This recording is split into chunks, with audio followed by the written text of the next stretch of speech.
Alright. Hey everybody, let's try this again. I'm gonna run through my maps. This is the first one I made.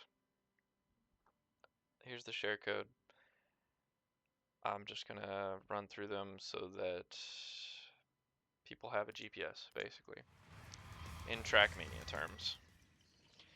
Um, Started making these maps because I noticed that there was a lack of obstacle course maps in the event lab search, so I decided to go through and make my own because the game's been out for about 2 weeks and I've finished most everything. Not everything, obviously, but I've gotten to the point where when I boot the game up, I don't really know what to do, so I've started making my own, and I've been really enjoying doing so. So I think I'll probably just keep posting videos of all the maps that I make, giving a GPS so that people know how to run them. That was not a good way to do that. But hey, here we are. So this map I first started making, the starting line actually began over in this direction, and the first entrance to this industrial area was supposed to be right here, but turns out there's a massive invisible wall that you cannot get through, and so I had to move it to where that jump from the freeway overpass was. But I really enjoyed mapping in this area. I wish Playground Games would give us a bit more freedom in terms of where we can create maps, and man, more props to use would really go a long way as well, because I've found myself having to use so many large platforms when I would much rather go for smaller platforms. Honestly, even just having the option to scale items would be incredibly helpful. Especially just the road platforms and the asphalt platforms, stuff like that would be incredible. But we don't have that yet, and I can't recall if it was ever in Horizon 5 because I never made maps in Horizon 5. But yeah, this area that's over here is quite interesting.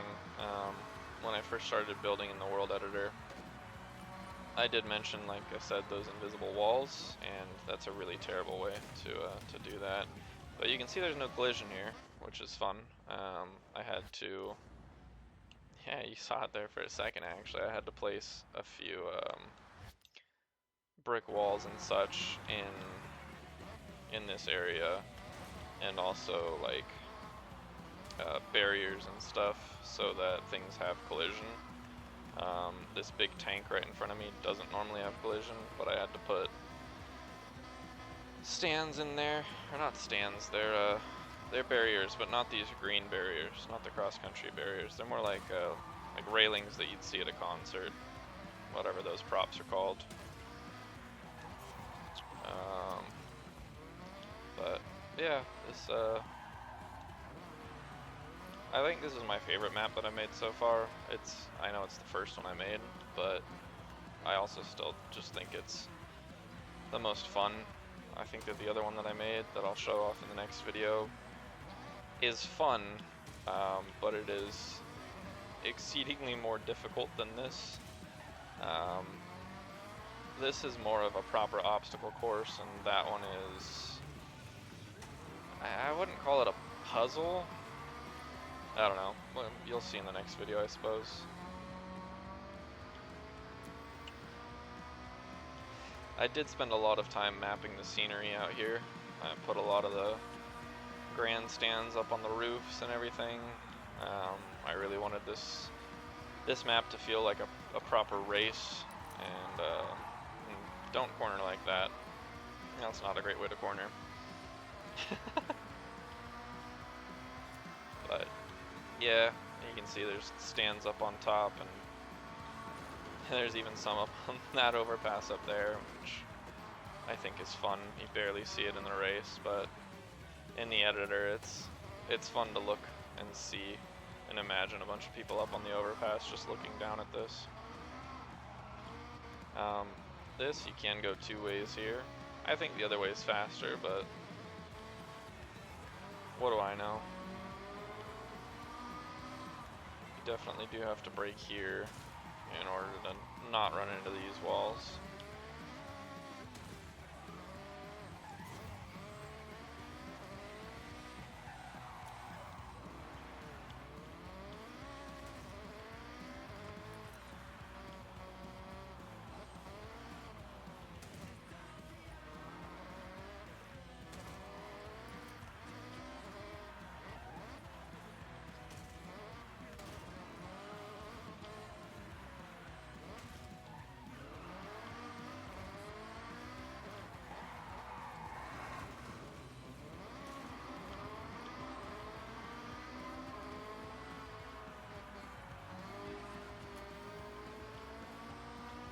So far I've made all of my maps with this Mini Cooper.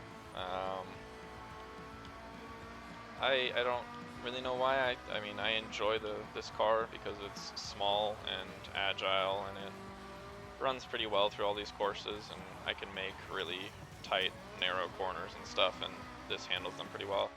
I start talking here, and of course I mess up on the very last corner. But I think I'll probably just make all of my maps with this car. It's enjoyable to drive, and it's agile. But yeah, I think I was gonna say something else, but I don't remember. It is what it is. I think the best lap I've set on there is around a 141 or a 142. If anybody wants to try it out and see if they can beat my best lap time, that'd be cool.